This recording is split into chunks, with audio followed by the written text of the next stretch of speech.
nous accueillons avec plaisir chez Agora et ici Télévision, Monsieur Pascal Marmé, qui nous parle de France, de Nice, écrivain, romancier, qui a conjugué sa passion pour l'écriture à son métier d'hôtelier. Aujourd'hui, il se consacre entièrement à la littérature. Auteur de 7 romans, il a déjà obtenu 2 prix littéraires en 2013 et en 2016. Son dernier livre s'intitule « Exécution », paru en mai 2022 chez M+ Éditions. Monsieur Marmé, je vous souhaite la bienvenue parmi nous. Bonjour. Fait plaisir de vous accueillir chez Agora, ici Télévision, Montréal, Québec, Canada, auteur de 7 romans. On va en parler dans les minutes qui s'en viennent. Mais entre romancier de polar, vous vous situez dans quelle case, on va dire? C'est-à-dire, vous voyez où? Parce que là, en voyant le titre de vos romans, on dirait que vous êtes plus ou moins dans les romans policiers, quand vous êtes en quelque sorte aussi dans les romans d'amour ou de l'autofiction. Alors, voulez-vous nous parler plus de cette vocation de romancier qui est la vôtre, M. Marmé? Bien sûr. Alors, au départ, je suis un écrivain, je suis un romancier, je suis un auteur. Donc, j'ai toujours aimé écrire depuis ma plus tendre enfance, je dirais.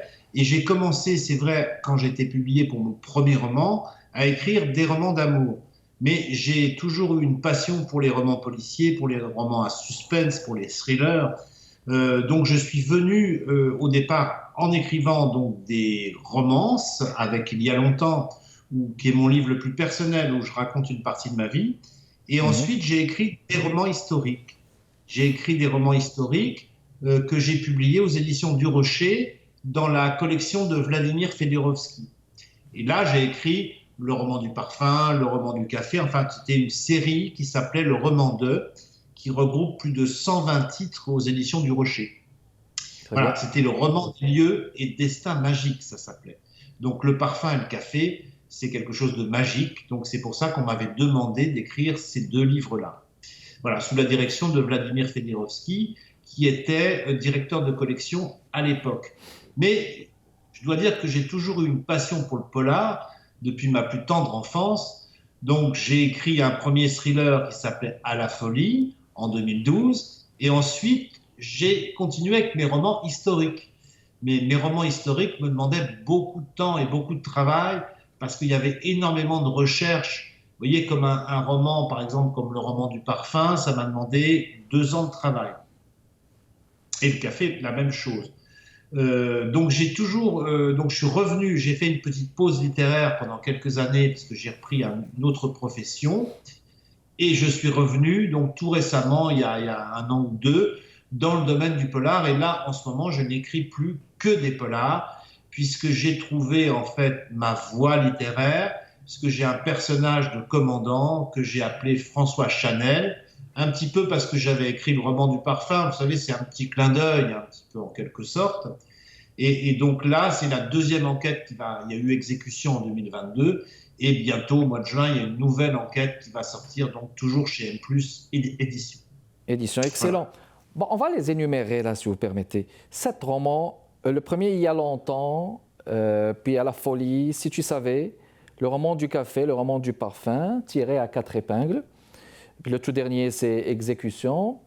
Donc là, vous êtes plus dans le polar, comme vous venez de le dire. Mais est-ce qu'il y a des thématiques qui vous fascinent de manière générale, M. Marmé? Ah ben j'aime beaucoup les enquêtes, j'aime beaucoup les livres à suspense et les thrillers aussi. Mais je dois faire une petite différence entre le thriller, ce qu'on appelle en France le roman noir, et les polars, les vrais policiers, les vrais livres policiers. Pour moi, car le vrai livre policier, le vrai roman policier se passe au cœur d'une enquête par un commissaire ou un commandant. Ici, c'est un commandant que j'ai appelé François Chanel. Mais ça peut être un commissaire ou ça peut être un lieutenant ou un capitaine de police. Vous voyez ce que je veux dire? Là, dans le polar, on est vraiment aux côtés de ce commandant pour suivre l'enquête avec lui. On est dans sa tête. Que dans le thriller, c'est plutôt l'action qui prédomine et l'enquête, elle est quelquefois au second plan. Vous voyez un petit peu la différence. Donc l'intrigue est là, et puis l'enquête, comme on voulait dire. Donc exécution, c'est déjà un titre fort et intense. Bon, on parle d'un avocat de renommée qui est assassiné dans les sous-sols du palais de justice. Et puis il y a ce fameux commandant donc, qui va, François Chanel, qui va enquêter justement sur les bas-fonds de ce crime justement commis là-bas. Mais ce que j'ai remarqué surtout, il y a cette magnifique référence à ce grand écrivain qu'est Flaubert et à Madame Bovary. De votre part, est-ce que c'est une tendance à rendre un hommage à cet écrivain? Comment est-ce que vous avez entrevu justement le fait de pouvoir l'imbriquer dans votre roman? Alors, je me suis posé la question, mais j'ai toujours aimé les romans doubles, en quelque sorte, d'essayer de trouver une duplicité dans mes romans. J'avais déjà fait ça avec le roman du parfum, parce que dans le roman du parfum, donc, qui, je vous le rappelle, a été publié aux éditions du Rocher en 2013, et pour lequel j'ai reçu un prix, d'ailleurs, qui était très intéressant, qui s'appelle le prix Al-Bayan du quotidien marocain. C'est l'histoire du parfum, donc ce livre, c'est l'histoire du parfum depuis la création du parfum en Égypte jusqu'à aujourd'hui, et en même temps, c'est un grand hommage au cinéma, et il y a dans ce livre un hommage à l'acteur Tony Curtis, que j'ai bien connu à une certaine époque. Et bien pour Exécution, c'est un petit peu la même chose, c'est-à-dire que j'ai voulu, c'est un vrai polar, hein, où il y a effectivement beaucoup d'action. Ce fameux avocat se fait assassiner dans les sous-sols du parking Indigo, les sous-sols du palais de justice à Paris. Hein. D'accord. Mais en même temps, il y a un hommage littéraire, parce que moi j'ai une véritable passion pour les classiques, et notamment pour Flaubert. Il y a un petit hommage à Gustave Flaubert, et c'est pour ça que tous mes chapitres commencent par une citation de Madame Bovary. Oui, exactement, il y a une citation. Tout à fait, de Madame Bovary, justement, d'Emma Bovary, l'héroïne, donc justement, de ce magnifique roman de Gustave Flaubert. Bien, on va faire une pause et on va revenir dans les prochaines minutes, mesdames et messieurs. Notre invité aujourd'hui, Pascal Marmé, auteur de 7 romans, dont le tout dernier, Exécution. On va en parler dans les prochaines minutes. Restez avec nous.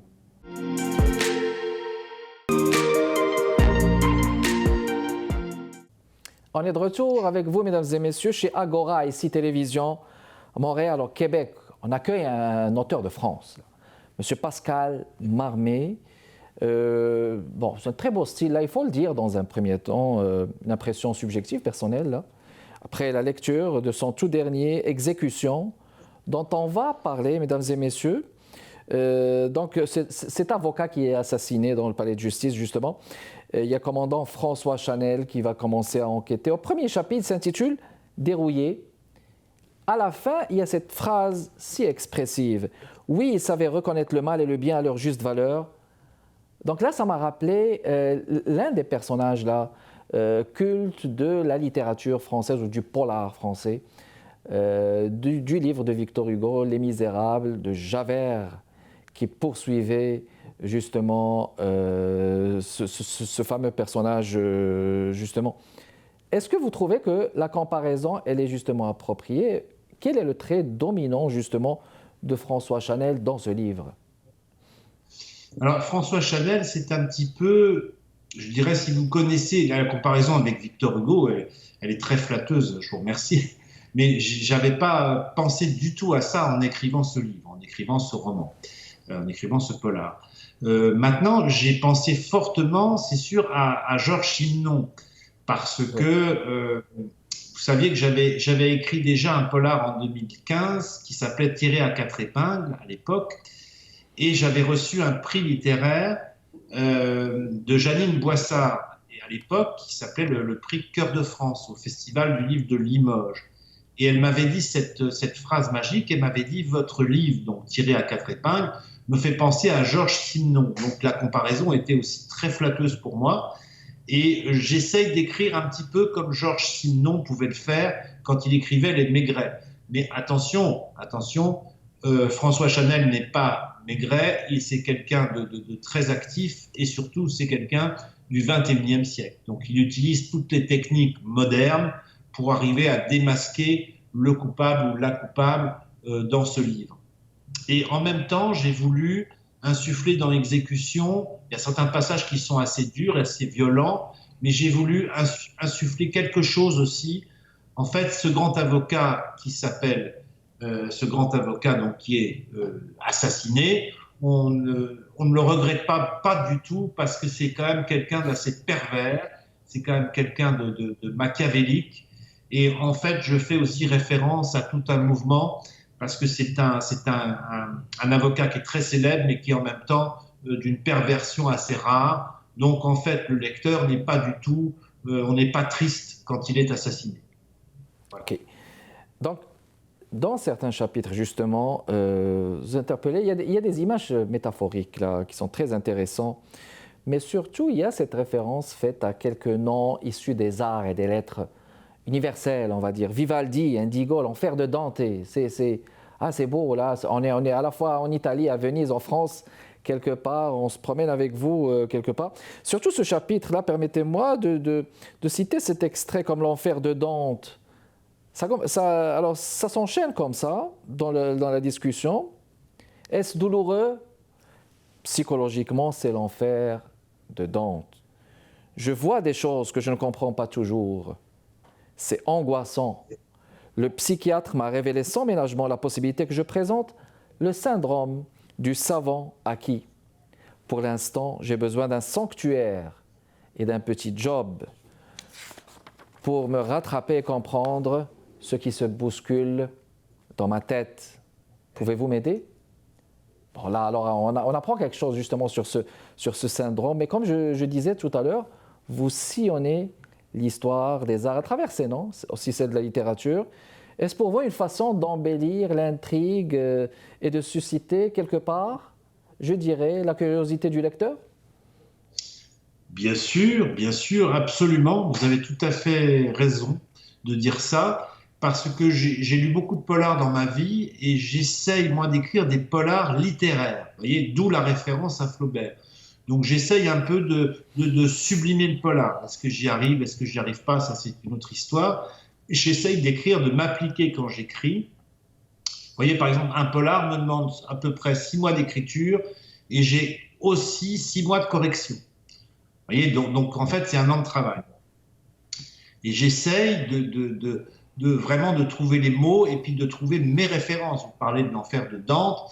En fait, c'est mes lectures passées qui reviennent, qui reviennent à la surface, qui reviennent quand j'écris, absolument. Donc, ce sont des références personnelles, ces références-là. Mais à travers ce personnage, donc du syndrome du savant acquis, tout ce que je raconte dans le livre, c'est vrai, ça existe, ce syndrome du savant acquis. C'est une trentaine de cas dans le monde, donc c'est assez rare quand même. Ça peut être... c'est un choc de la foudre en général qui va susciter donc chez la personne qui est touchée par la foudre des dons assez particuliers. Bon, là, dans ce livre, ce sont des dons de voyance, mais ça peut être par exemple des dons de piano ou des dons de musique. J'ai vu des choses très étonnantes sur Internet. Quelqu'un qui a été touché par la foudre, qui était capable ensuite de jouer à la guitare tout à fait convenablement, alors qu'il n'avait pas du tout fait les études pour ça. C'est pas non plus un virtuose de la guitare, mais oui, il était très talentueux alors qu'il n'avait jamais étudié la guitare. Vous voyez, c'est quand même très étonnant, ça. Oui, ce sont exactement, ce sont des phénomènes réels à ce niveau. Il faut convenir aussi que dans chaque œuvre, il y a quelque part, on dirait, une part autobiographique, je dirais, du romancier. Il met quelque part son moi, je dirais. Il y a quelque part un peu de lui, je dirais, dans chaque livre. Et pour vous, où se cache cette touche dans vos œuvres? Est-ce qu'elle se cache dans les images, les couleurs, les intrigues ou l'enquête en personne? Peut-être vous êtes amateur justement de tout ce qui est enquête. Où se cache-t-elle? Alors, en fait, je vais vous dire la vérité. Quand j'ai commencé à écrire mon premier livre, il y a longtemps, donc c'était en 2008, donc il y a quand même quelques années, à ce moment-là, je couchais sur ma feuille de papier énormément de choses personnelles. C'est-à-dire que je racontais un petit peu ma vie dans mes premiers romans. Mais ensuite, j'ai appris justement à ne pas le faire. C'est un exercice de style. Et pour les romans policiers, ce serait plus dans les références littéraires. Vous avez cité tout à l'heure Dante, par exemple, l'Enfer de Dante, ou Madame Bovary dans Flaubert. Ce serait plus mes références littéraires qui sont une partie de moi-même. Mais en revanche, pour les intrigues, je n'ai pas d'imagination, donc j'ai pris ça dans les faits divers. Et le commandant Chanel, qui ne s'appelle pas Chanel bien sûr, existe. Et en fait, j'ai rencontré un commandant, je le dis au début du livre. Il y a un petit avant-propos qui est intéressant de 2 pages, qui situe un petit peu le personnage. Il n'y a rien de moi dans le livre, c'est une enquête que m'a raconté un commandant de police à Paris, au 36 quai des Orfèvres, que j'ai rencontré. Voilà. Mais en revanche, il y a de moi dans les citations littéraires, dans les choses comme ça. Et puis dans les lieux que je connais bien, comme par exemple le restaurant chez Paul au début dans l'avant-propos, ou dans la gare de Lyon, ce sont des lieux que je connais bien, dans le restaurant Le Train Bleu par exemple, ou dans vous voyez, dans ces choses-là, ou le palais de justice que j'ai visité, ou le 36 quai des Orfèvres que j'ai visité avec mon fameux commandant qui ne s'appelle pas Chanel. Qui est présent là. Excellent. Alors encore une pause, mesdames et messieurs, et on revient dans les prochaines minutes. Restez avec nous.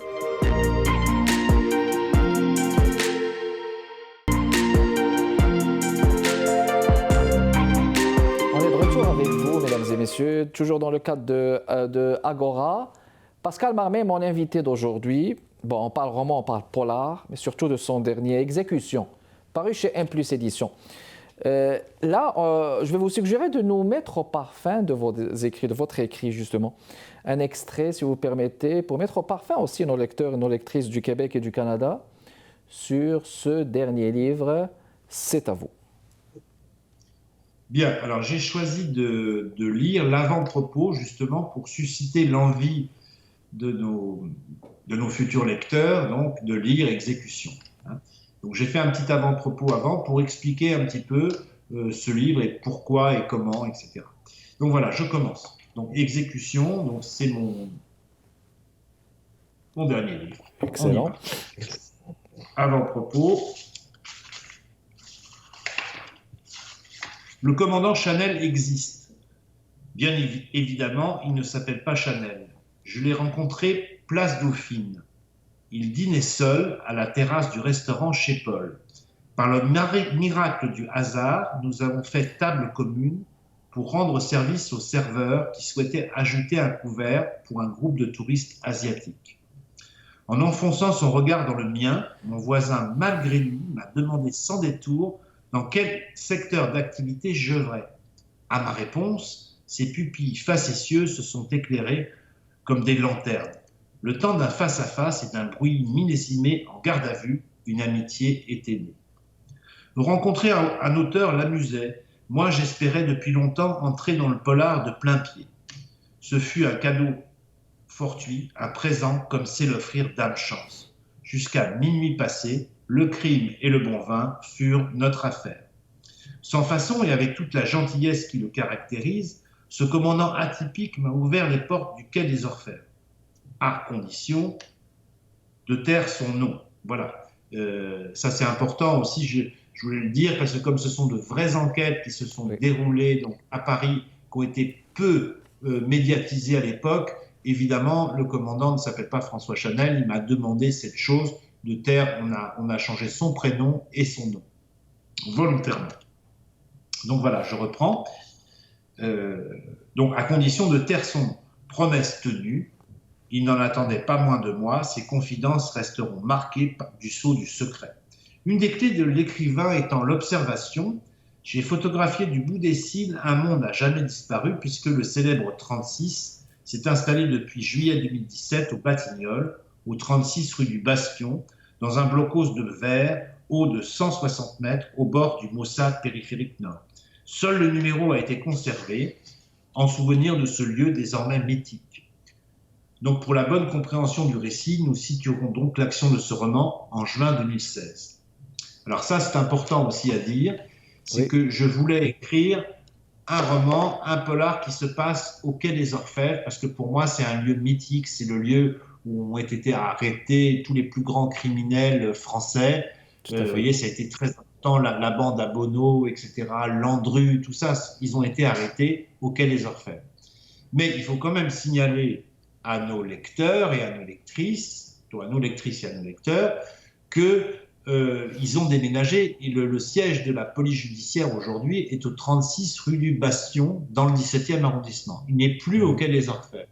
C'est pour ça que j'ai tenu cette petite précision, donc à dire, pour la bonne compréhension du récit, nous situerons donc l'action de ce roman en juin 2016. Mais les quais de la Seine, la Samaritaine, le Pont-Neuf, la place de parking Indigo numérotée 1059, la boutique des Villes Bleues, l'école Yabné, la place Mazas, tous ces lieux sont bien réels. On pourrait presque y croiser le commandant Chanel. Voilà. Ça, c'était l'avant-propos pour susciter en fait l'envie au lecteur d'aller un petit peu plus loin, d'aller découvrir François Chanel. Parfait. Alors écoutez, le temps passe déjà vite, il reste moins de 2 minutes, 1 minute et 40. Là, je vais vous laisser nous parler de votre prochain roman. Il paraîtra à la fin du mois de juin, justement, et ça parle encore du commandant François Chanel. Donc 1 minute et 30, c'est à vous, Monsieur Marmé. Voilà, alors là, je continue donc ma trilogie, mais ça va être plus qu'une trilogie, c'est vraiment une série. C'est une série avec à chaque fois une enquête différente, une nouvelle enquête. Donc là, le livre qui va sortir fin juin, et qui va sortir en exclusivité pour le Salon du Livre de Nice que je fais la semaine prochaine. J'aurai quelques exemplaires, mais la sortie officielle, c'est 29 juin 2023, donc c'est bientôt. Il s'appelle déjà Commandant François Chanel, 36 quai des Orfèvres. Il est publié toujours chez N+ Éditions. Et voilà, c'est une autre enquête du commandant François Chanel. Donc cette fois-ci, il va avoir affaire à un trafic d'objets d'art, à de la sorcellerie, à de la magie vaudou. Enfin bon, ça va être une enquête très difficile pour François Chanel. Comment il va s'en sortir? Je ne sais pas, il faut lire le livre et le suspense jusqu'au bout pour pouvoir savoir un petit peu la finalité de cette histoire. Excellent. Alors, on vous souhaite un bon salon du livre, un beau lancement aussi de ce livre qui s'en vient au mois de juin. Merci d'avoir été avec nous, Monsieur Pascal Marmé, qui nous parle de France, auteur de 7 romans. Mesdames et messieurs, merci d'avoir été avec nous ici à ICI Télévision chez Agora. Merci de votre continuel d'intérêt, mesdames et messieurs. Kamal Benkiran avec vous, chaque jeudi à 15h30. Au revoir.